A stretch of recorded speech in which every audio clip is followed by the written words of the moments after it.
How's my Hello and welcome. Today we've got a very special edition of Life Stories, and I'm joined by Chris Jenkins. Chris, how are you doing? I'm great, mate. I'm all good. Recovered from a weekend of amazing rugby and getting back to the day job. Very good. Yeah, so today's going to be a special one. So Chris is a really experienced sports and MSK physiotherapist, got a real background in rugby, and we decided that we'd continue with the life stories theme, but have it a Rugby World Cup spin on it as well. So Chris has worked at Rugby World Cup, so he's going to talk us through some of his experiences and some of the relevant things that have gone on. So Chris, I'm looking forward to it. Thanks for your time.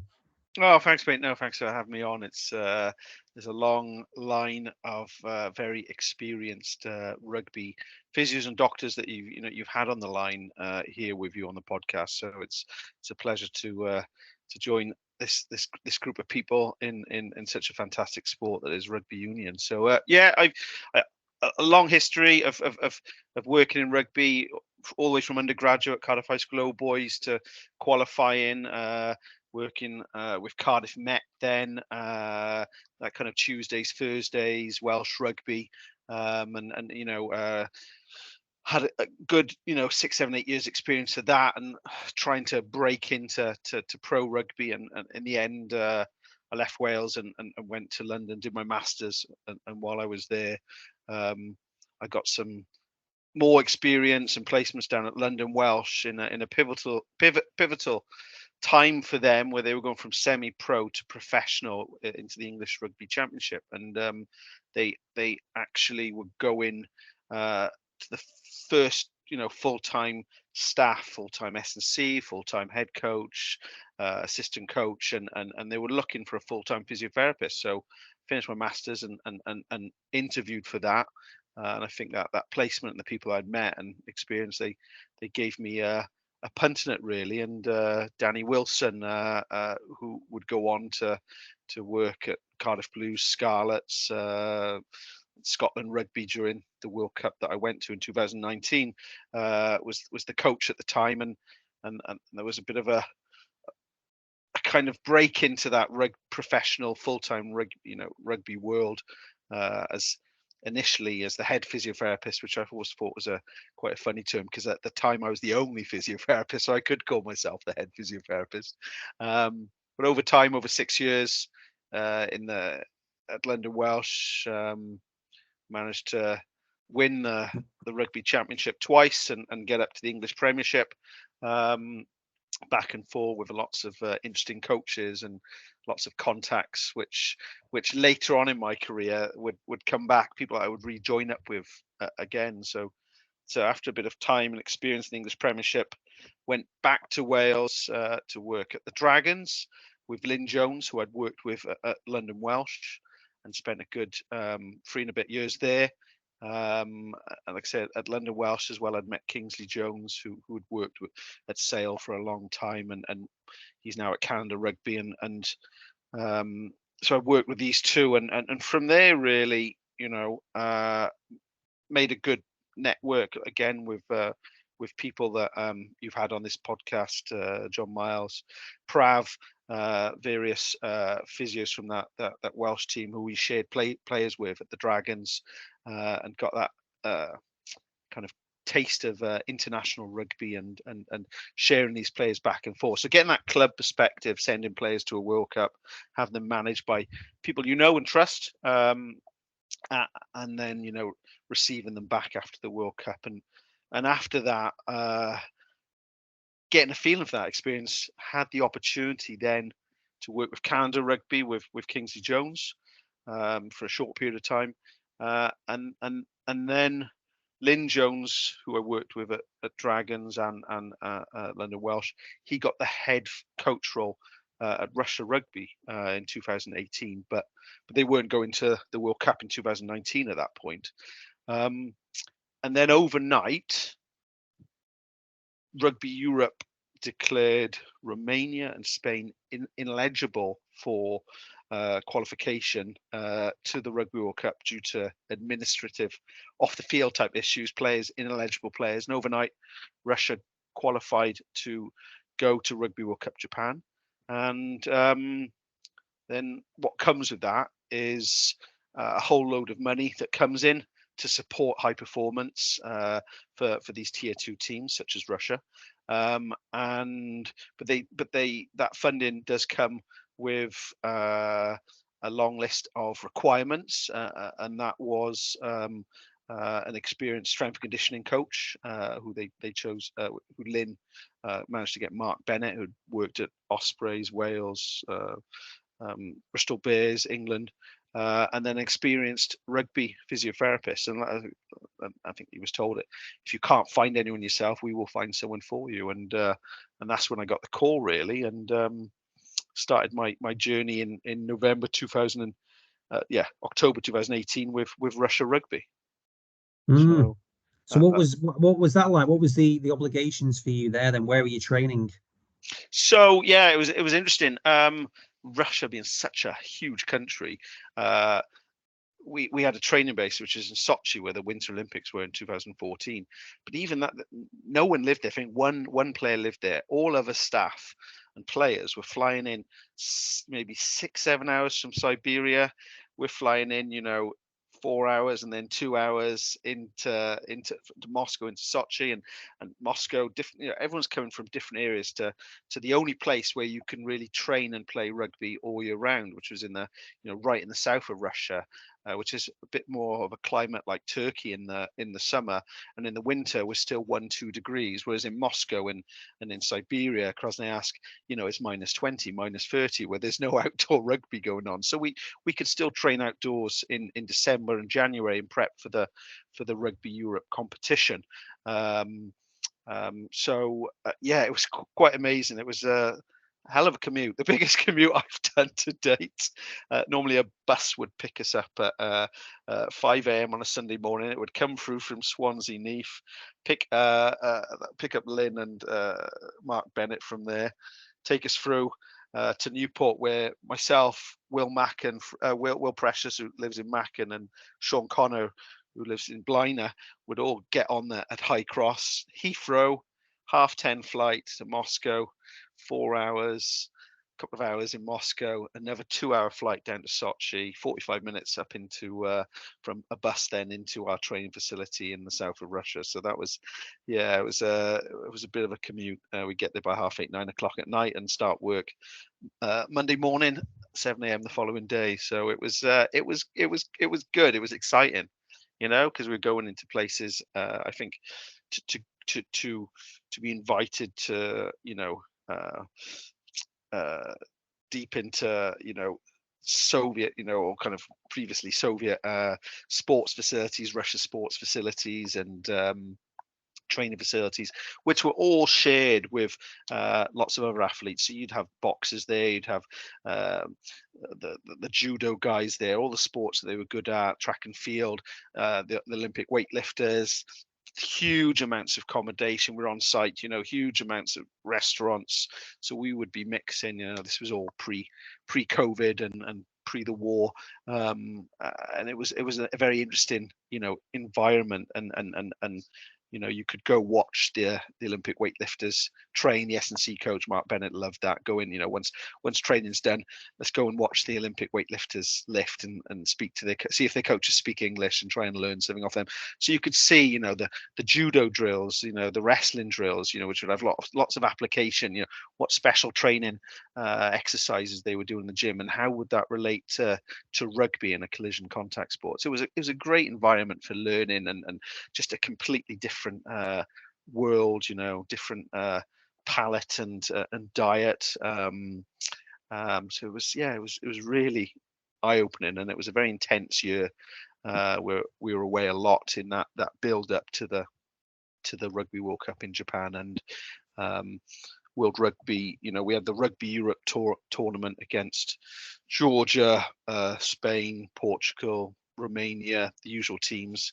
It was probably the Romania and Spain at the time were probably a little bit aggrieved by us, because we kind of taken their place, because of their off-field administrative antics. And we had that, and then they put on extra tournaments for us. There was a tournament in Uruguay, against Argentina A, Namibia. Who else do we play? Chile. So different teams there, and then we had kind of summer warm-up games against Italy, a few other teams, and then before we knew it, we were on our way to Japan in September 2019. Right. And so what were when you were going to watch the other people train, the weightlifters or judo, like what were the Russian, presuming it was Russian people, the clinicians that was supporting them, how Yeah, did they engage with you?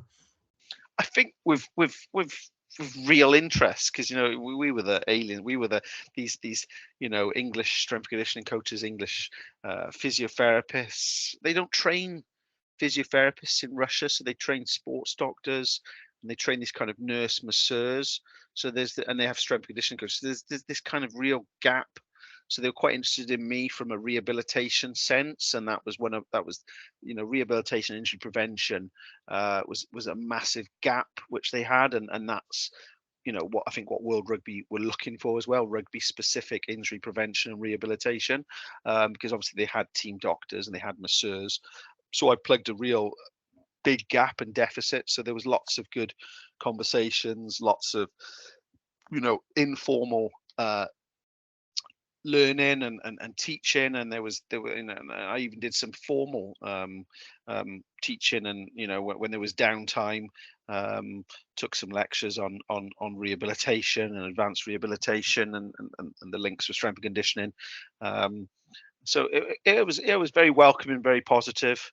Um, um, it was a hell of an experience, really was. And then, so when you got to Japan, then talk us through that, because I think it's interesting to get the insight. I know it's a different country in France this year, but it's that for what is it like as a part of the medical team when you turn up to a World Cup? What awaits you Yeah. there?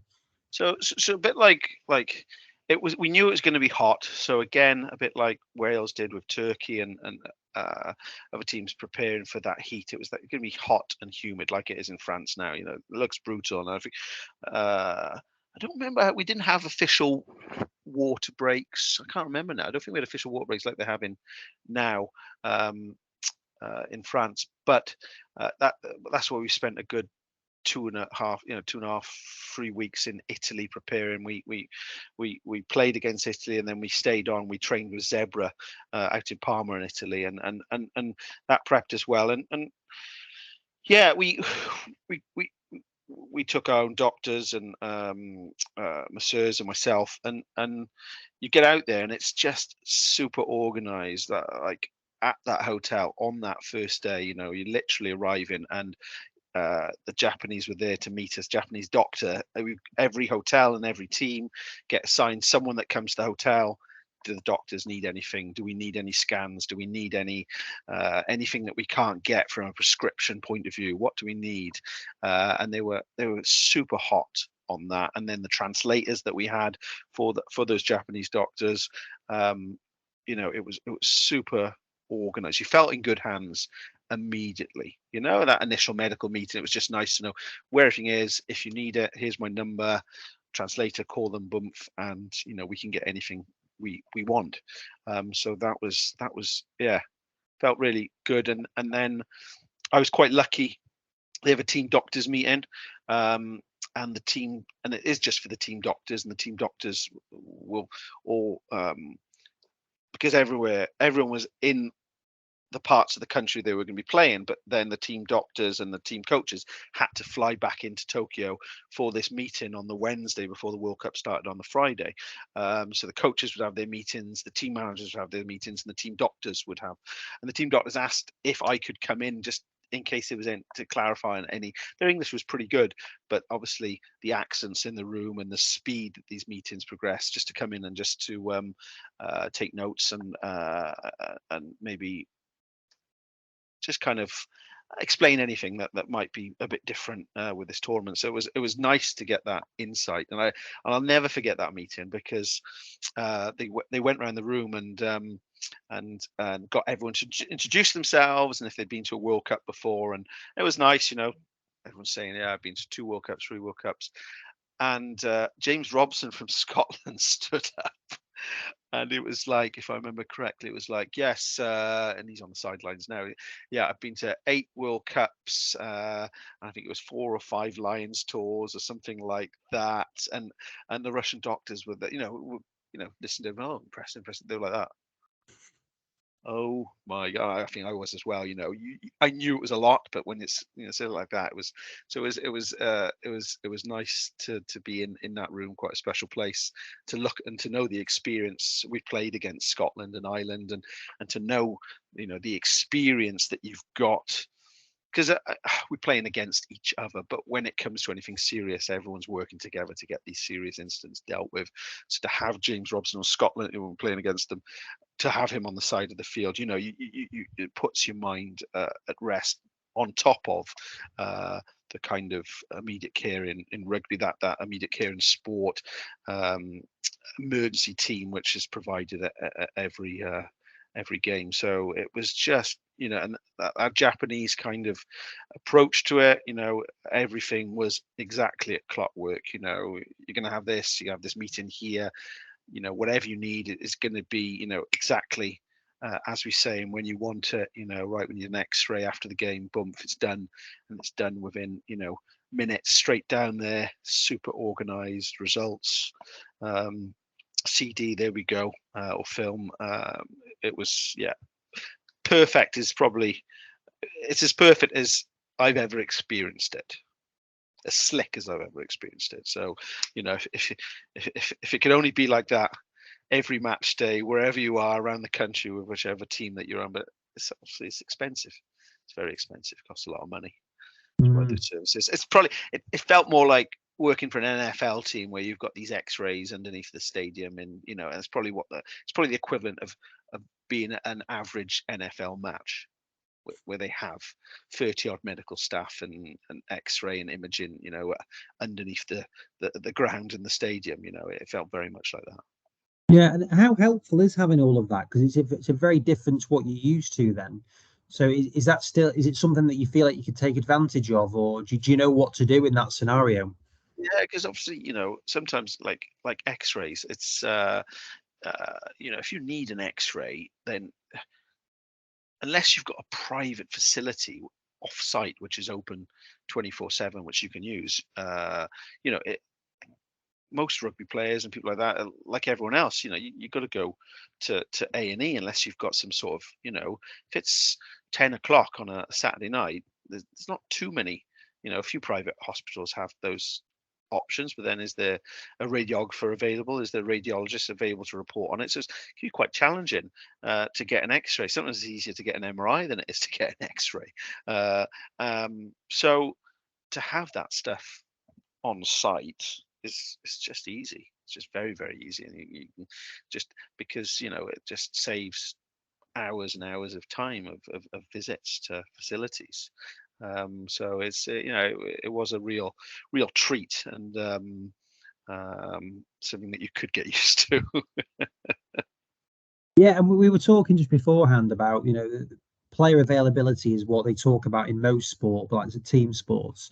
And yeah, Gatland had talked about that recently. But what does that look like from a reality perspective? Because people can be available to play, but how, like, what is that a black or Yeah. a white thing? Like, Yeah, well, I mean, it's always interesting. As a physio and spinner, I'm watching this World Cup as a fan, and enjoying it. I've got no stress on me, no stressful decisions to make. Now, would I swap that for a heartbeat now and be out there? Yes, of course I would, and be with a team, because that whole experience is amazing. But yeah, you read them.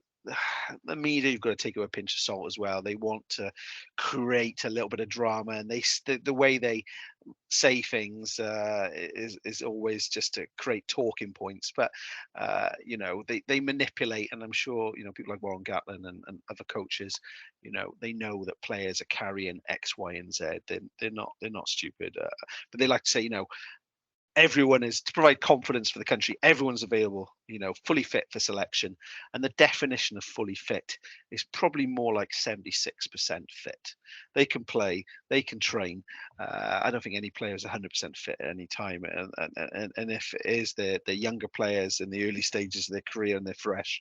But you report, to the coaches in layman terms. The most classic way is to have a green, amber, red system on a spreadsheet, of all the players that are in green, all the players amber and red. So that the reds are your injured. So they're completely unavailable for selection. Recent, big muscle tears, shoulder dislocations, traumas in warm-up games that lead to players then not being available for the start of the World Cup. And they'll be in red, and they're not, they were never in the 33 or whatever that squad was that actually then goes to the World Cup. So but what you've got is, once that squad's been selected, they're still training for a few weeks. So someone could get injured in training, and players did get have been pulled out injured, in the build up to the World Cup from that 33 squad. So the rest are considered green or amber. So the amber ones might be patella tendon issues, patella tendinopathies, Achilles tendinopathies. They may have some labral tear or injury within their shoulder, and they may have some significant modifications to the way they train, or medical treatment, strap-ins, medications to allow them to optimize. They might, if they've got labral tear in the shoulder, they might leave off heavy bench press because that's the thing that irritates them more than tackling per se. So we might just manage them so that we can optimize them, and there might be quite a few ambers that, if they're not managed well, they could soon become reds and not available for selection. But the greens and ambers, they're all available for selection.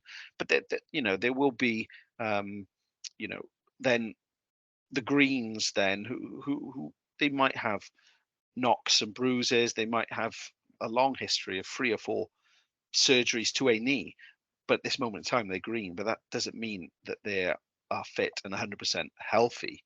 They're fully rugby fit, available for selection, playing as good as their body will allow them to play. And I think a lot of people don't see that when they say fully fit for selection. You see these perfect Adonis bodies with that are not creaky, or all these players have got, I know that there are players, in some of these teams and squads that have had 2 or 3 shoulder surgeries, over the years. Young players that have had 2 or 3 shoulder surgeries before the age of 25. I had some with Russia. I know there's some with Wales. It's the nature of the beast now. It's tough. It's a real tough game. So we stay on top of them with the injury prevention work, and they have modifications, and that might lead them then to either be a very healthy green, or at times an amber, where we like to manage their running loads or manage their contact during the week. Mm. And then another thing that's been quite common has been that the tackling that's happened in the first round of the tournament. What have your thoughts been on that?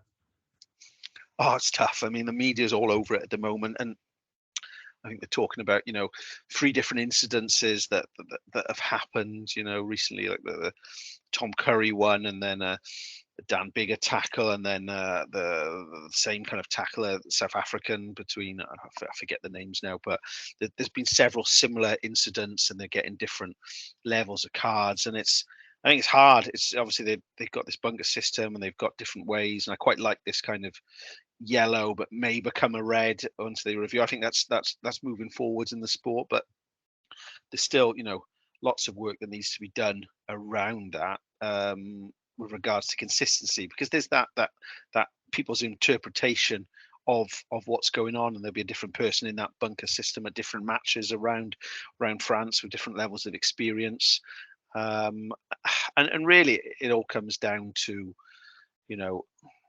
player safety and player welfare, and it's trying to make the game as safe as possible. And I think at the same time, we've seen like that Josh Adams tackle and that hit in the Fiji game, where it was perfect textbook tackle. The position, the speed he was coming in, the position he was coming in, the hit, the impact. There was no head contacts for either player. we all want to see that day in, day out, but it's not that easy, and these situations happen, and it's really, I think it's really, really hard. And I think they just got to get a handle of the consistency of it. There's just got to be some consistent rules, a bit like when the high tackle rules come in and the mitigating factors. It's all related to that, and getting that right. And a lot of that went on in Japan 2019. There were hell of a lot of HIAs. There seemed to be so many HIAs. So when there's all this, there's a big focus now on this tackle review, and is it a red, is it a yellow, or is it okay and no sanction? And that, in my mind as well, it's thinking, how does that interact with the head injury assessment? If they're really querying that, and they think that it should be a red, and in sort of alongside that process, shouldn't that player then, if they're give a red, or shouldn't that player or players gone off for a head injury assessment if they're making such a big deal of this event? But then if there's no HIA related to it as well, then I'm thinking about the medical aspects of it here now. It's trying to line those two events up. If there's a significant event and significant head contact, then rather than the focus being on should it be a red or or not, the player welfare element, those HIAs need to happen, and it's really tough on the medics on the side of the field, because you think you've got the best view, but you haven't got the best view. The fans have got the best view on TV. The fans have got multiple camera views of that. I mean, there's Hawkeye, the team doctors, the independent matchday doctor. They get all that information, but it's still slower. The people on the TV as fans watching on TV, me and you will see it, and I will see it like that now. And I'm thinking, but the physios and the doctors on the side of the field are not going to see it as quickly as I've seen it as a fan, as a medic physio watching the Rugby World Cup. I'm going to know about it before they do. Okay, because they've still got to have, that person's got to see it. They've got to call it in. That information's got to get to them. And it's still, it's getting better all the time. But like I said, again, there's still some challenges and with it, and I think that always will be, with in collision sports like this. We've just got to make sure that, if in doubt, those assessments are made, and if in doubt, we get players off the field to make good assessments, because there isn't really any sideline assessments anymore. All those assessments are done off field, so we need to make sure we're using those HIAs as much as we need to, and look after these players, because I think at the end of the day, I've always believed physios and doctors, we need to be good people. We need to do good work. What I mean by that is do no harm, and try and help medically and physically, psychologically, help these players to have good, long, healthy careers. And these players need to be protected from themselves, because my experience in Japan 2019, not specifically with heads, but I remember one player had a shoulder injury, AC joint injury during a match, and we were 2 games in.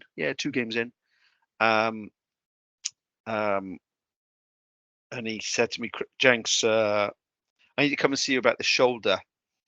This was mid-match. No, he said this. I need to come and see you about the shoulder. So I'm assessing you now. He goes, no. Can I come and see you in about 3.5 weeks when the World Cup's finished? So he didn't really care. He was going to, whatever the diagnosis of, whereas he was going to want to play on. He knew in his head it wasn't so bad that he couldn't play on, and then he would have some treatment and management. But he was basically saying, I want to stay on the green or amber list. I don't want to be made a red, and that's the pressures on physios and medics. Is to what level can we push it, and what level should we be operating on to make sure that we get the best performances out of the players, but also this is the challenge.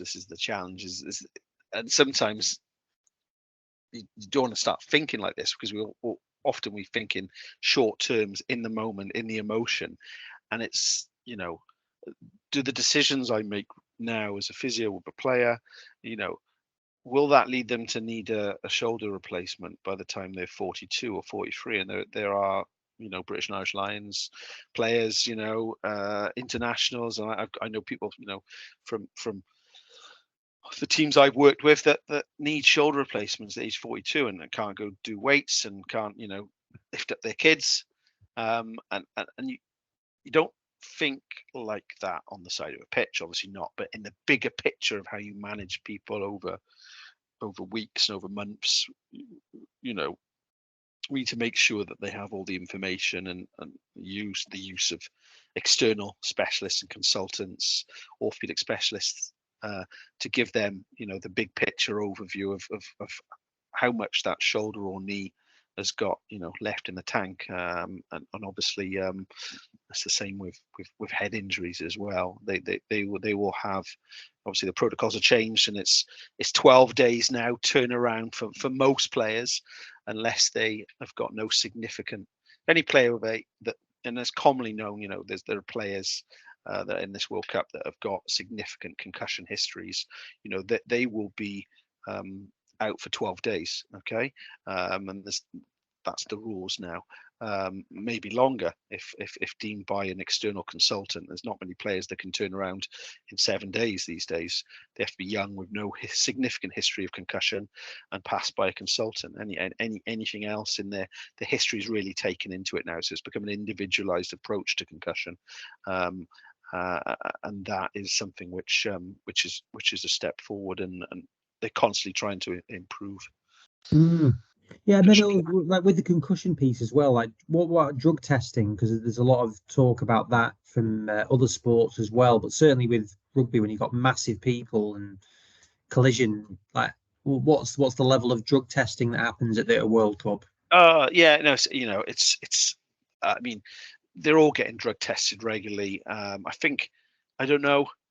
I think due to, I don't know, visas and challenges, we didn't get tested too much in Russia, but once we were in Europe or in Japan, we were getting drug tested all the time. And it's funny because they just make these assumptions about Russian players. And we had two monstrous props, Valeri and Kirill, Lou said the tight head, and they are just athletes. They train, they live the life.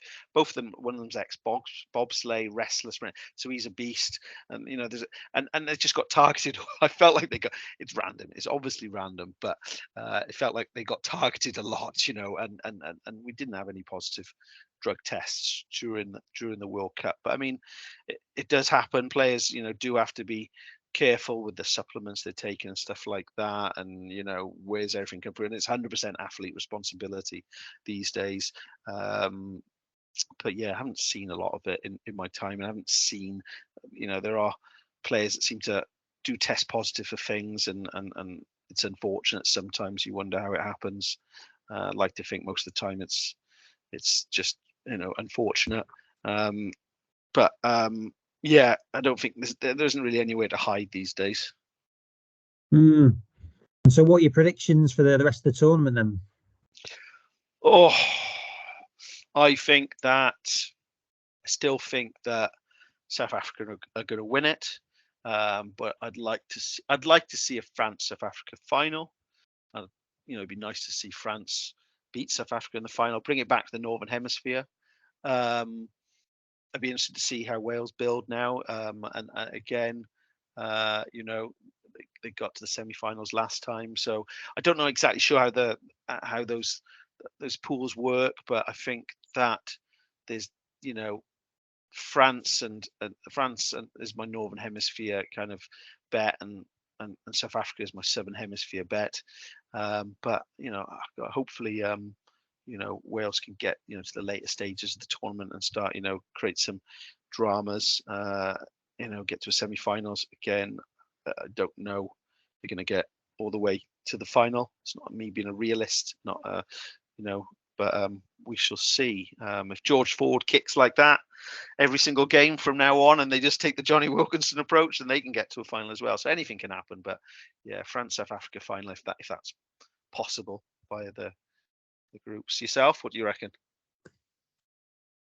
It always seems wide open to me in rugby. Like that's the thing I think is really good is that there's a certain number of teams that can do it. Yeah, I don't know. I mean, I loved that Wales match the other day. I mean, that was mental, wasn't it? Well, that is literally what John Miles said when I texted him. He was just like, yeah, that was stressful. Wales can build and they can keep building if injuries are good and they stay healthy. And I think we haven't seen the camps, the work they put in Switzerland and Turkey. We haven't seen all that, and I think the confidence will build now. There's some great performances, so yeah, so very excited. I think I don't want to say an easy match now against Portugal, but I'm sure that Portugal is the lowest ranked of all the teams in the World Cup. But it's a nice opportunity for them to look at systems and be brutal and see how brutal they can be, and put, I'd like to think, try and put 70, 80 points on them and really play, do what, like Ireland did to Romania the other day, which was huge. But yeah, to be that clinically brutal, like some of the winning teams or the teams at the very, very top in the top, top 2, 3 would do to some of these teams. That's what you need to do. Real positive match, and then they'll go into Australia and Georgia with a lot of confidence then. Definitely, it's always great to watch. I think that the World Cup in rugby, it always seems a great atmosphere, and everyone's enjoying it. And yeah, so no, I'm looking forward to it. But no, Chris, I really appreciate you sharing your insights. And I know you wish you were there, but it's you've got that nice room to sit in with all those shirts, so it may reliving it that way. Yeah, no, it's my little office, and it's nice. It took me a long time to.